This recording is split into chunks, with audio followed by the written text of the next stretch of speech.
275 people a day develop diabetes in Australia, according to the latest national assessment, making it our fastest growing chronic condition.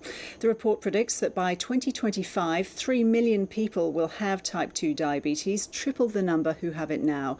There needs to be a national plan to help control what is a potentially preventable disease. That's according to the study's authors. Jonathan Shaw is the Associate Director at the Baker IDI Heart and Diabetes Institute.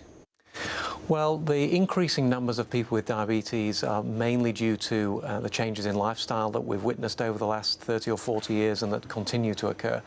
People doing less, eating more, becoming more overweight and obese. And that's really what's driving the epidemic or pandemic of diabetes that has led us to predict that we'll have 3.5 million people with diabetes within 20 years. That's what's driving type 2 diabetes. There's also an increase in type 1 diabetes that affects children. And that's an increase that we've observed here in Australia and elsewhere, but don't really understand, and it's not due to lifestyle changes. And it's not just that people are developing the condition that seems to be the problem, it's also the treatment of people who are diabetic that is an issue. Your report found that half of people with diabetes are unable to bring their blood glucose down to target levels. That's a staggering statistic.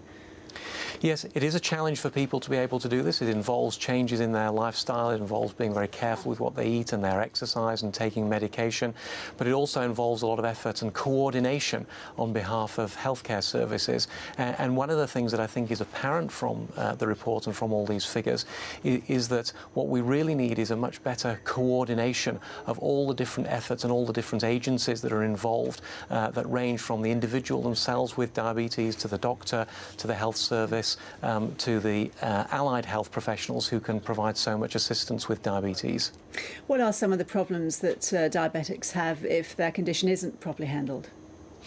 People with diabetes suffer from complications relating to their kidneys. Diabetes is the single most common cause of kidney failure in Australia and in other countries.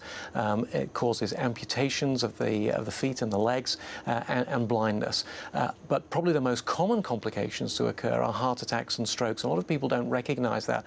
Most people with diabetes, unfortunately, will die of a heart attack or a stroke. And so it's really important that not only are we focusing care on blood sugar levels, but also on blood pressure and cholesterol and stopping smoking and all the other things that we know can prevent heart attacks and strokes.